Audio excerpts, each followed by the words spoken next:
It's a new year, 2022.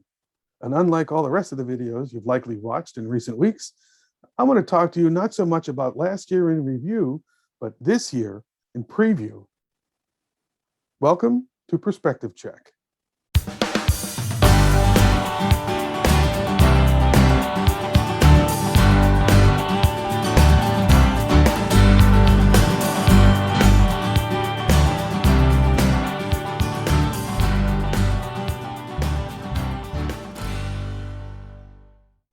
Hi there, and welcome to this edition of Perspective Check.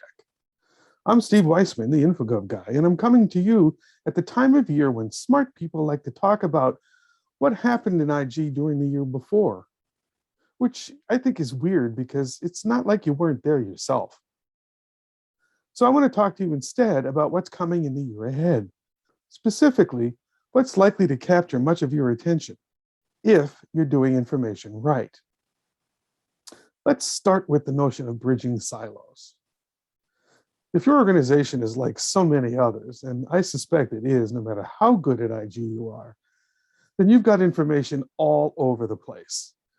You've got it in different technology stacks. You've got it in different locations.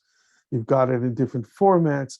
And chances are you can't find stuff in all of these different places, even to see if you've got duplicates. We've gotten so used to having to search kind of in the repository that's right in front of us. Sometimes we don't even think about what might be in the other places.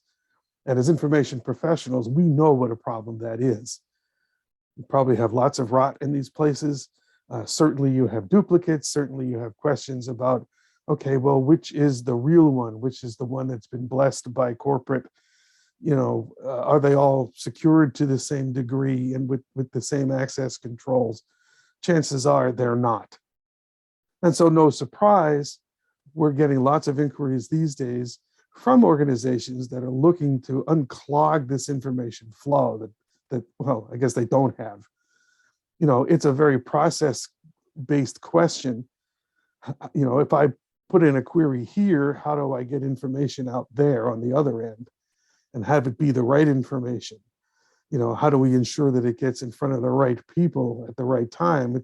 It's an old saying, but it's certainly an accurate one. And that almost certainly is going to bubble up for you at some point during the next 12 months. My suspicion is that it already has. Almost as an outgrowth of that siloization of information is the notion of needing to get standardized in terms of what policies you have and how they're deployed and employed throughout your organization. And what does that mean in terms of the processes and the procedures that has to be followed by the different people in the different silos?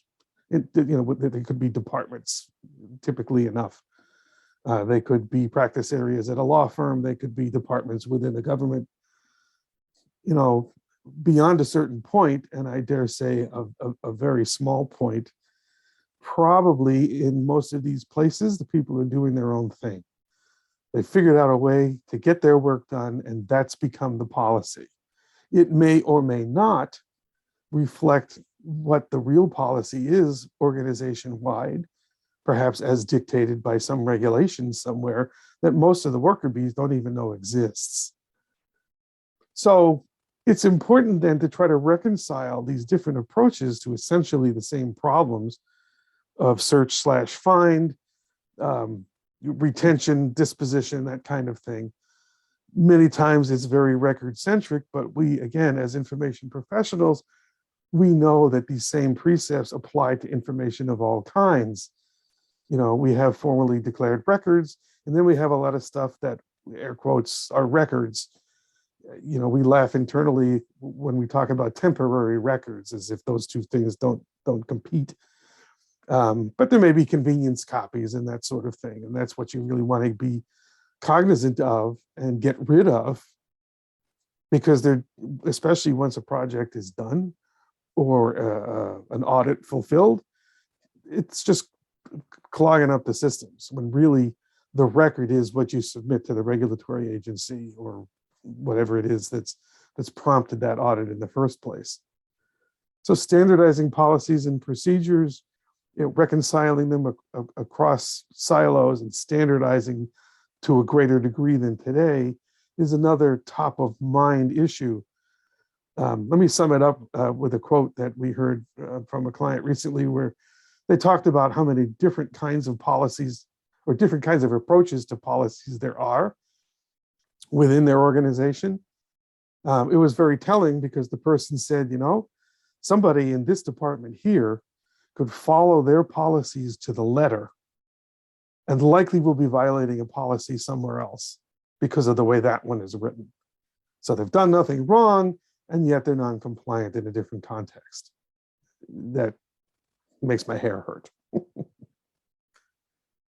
Third point, technology. It's not like we don't already know that technology exists to really help make our lives easier. The auto classification tools that are out there are absolutely mind-boggling in terms of how effective they can be. Many, if not most of these, especially the good ones, rely heavily on metadata, either to extract it from the corpus of information or to intelligently apply it to the information that may just have been dumped on the virtual desk to be sorted through. Doing this manually leaves the hairiest people bald as the follicles die and the hair falls out or gets pulled out in clumps, because it's just so painstaking and painful. So leveraging these technologies is something that we expect to see accelerate in the year ahead. And then the last thing I want to highlight is what a resurgence it seems training and education is making these days. For the last few years, that seemed to be a budget line item that people were kind of steering away from as something maybe that got viewed as less necessary than some others. We know how critical it is. And we, I don't mean just us here, but we as information professionals know how critical it is to really understand what IG is all about and the business benefits that can accrue from doing it right. And knowing how important it is from a change management standpoint that other people affected by an IG program also understand it. But these are really big concepts. And everybody watching this video should be thinking about these things all as the year unfolds. Which pieces you do and in what order really will depend upon the nature of your business and the nature of the pain that you're feeling. But they're all part and parcel of what we're charged with as information professionals, to untangle these threads and to hit them head on so that we go into next year in a much better place, doing a much better job of doing information right. So that's our perspective check for today. I wish you luck with all of this. Actually, I don't. I wish you good skill, because there's really nothing, there's no luck involved here. It's really all skill. So good skill. Thank you very much for watching. We'll see you next time.